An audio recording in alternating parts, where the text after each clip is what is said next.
सत्ता स्वार्थ के लिए हम देश का विभाजन करवा दें? इससे निम्न स्तरीय हरकत दूसरी हो नहीं सकती। और 1947 में यही हुआ था इस देश के साथ।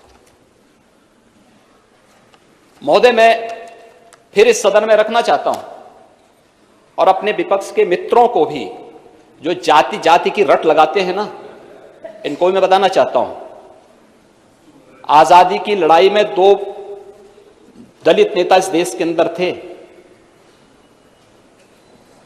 एक बाबा साहब डॉक्टर भीमराव अंबेडकर और दूसरा श्री जोगेंद्र नाथ मंडल।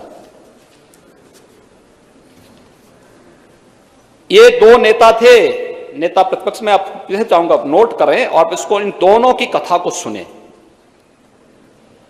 क्योंकि उम्र के साथ आपको प्रवचन सुनने का अभ्यास हो रहा है। मुझे बहुत अच्छा लगा है और एक अच्छी शुरुआत है। प्रवचन सुनता भी ठीक से हूं।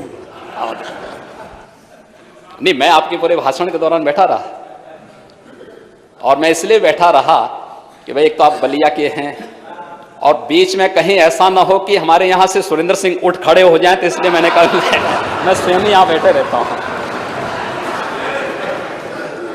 तो मैं इसलिए बैठा रहा कि नहीं, मैं पिछली बार नहीं बैठ पाया था, इसलिए इस बार मैं स्वयं ही आपके लिए बैठूंगा।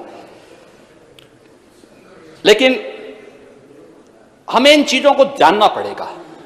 देखिए, सत्ताएं आएंगी जाएंगी, महत्वपूर्ण ये नहीं है, महत्वपूर्ण देश है। इस देश से बढ़कर कुछ नहीं हो सकता, हमारे देश कुछ नहीं हो सकता है। और इसलिए इन 2 नेताओं की कथा को हर भारतवासी को सुनना चाहिए और तब सीए पर अपना जवाब भी तलाशना चाहिए। 1946 में जब नेशनल असेंबली के इलेक्शन हो रहे थे, तो कांग्रेस ने बाबा साहब भीमराव अंबेडकर को मुंबई सीट से हरवा दिया था। बाबा साहब भीमराव अंबेडकर हारे, तब बाबा साहब भीमराव अंबेडकर को कोलकाता से अपनी सीट छोड़ने वाले कोई नेता थे 1946 में, तो वह थे जोगेंद्र नाथ मंडल।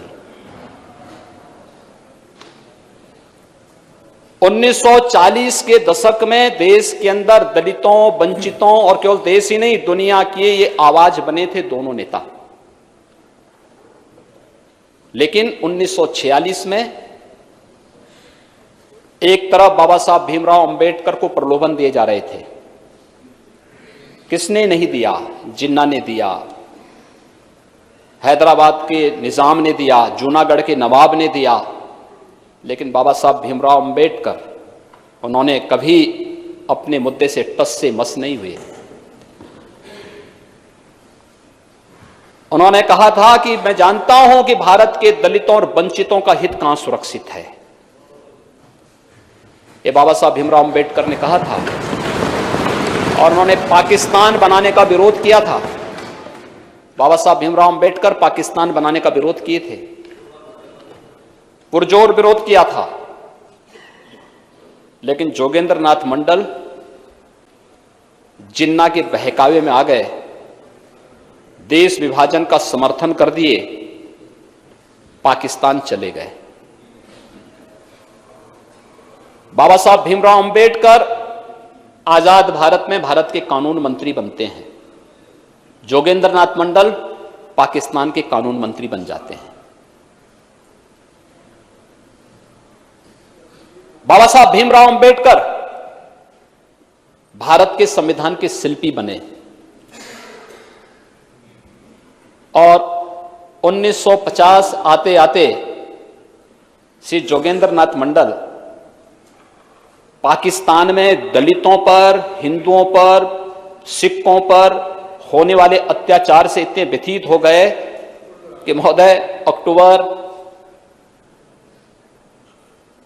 1950 को वे वापस भारत भाग के आ गए और कलकत्ता में आकर के एक शरणार्थी का जीवन यापन करने लग गए। 1950 से लेकर के 1966 तक जोगेंद्र नाथ मंडल गुमनाम जीवन जिए भारत के अंदर और अंत में उनकी गुमनाम मौत हो गई। कोई जोगेंद्र नाथ मंडल के बारे में वर्तमान की कोई पीढ़ी नहीं जानती होगी, कोई नहीं जानती। देश के साथ गद्दारी करने वालों को इसी प्रकार की गुमनाम मौत मरनी पड़ती है। और दूसरी तरफ बाबा साहब डॉक्टर भीमराव अंबेडकर है, भारत के संविधान के शिल्पी बने। भारत के अंदर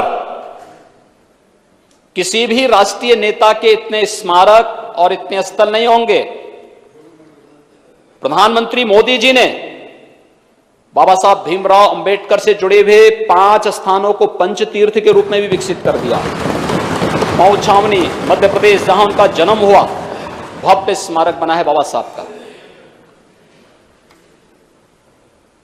इंग्लैंड में रहकर के, जिस भवन में रहकर के उन्होंने उच्च शिक्षा अर्जित की, भारत सरकार और महाराष्ट्र की भारतीय जनता पार्टी की तत्कालीन सरकार ने उस भवन को खरीदा।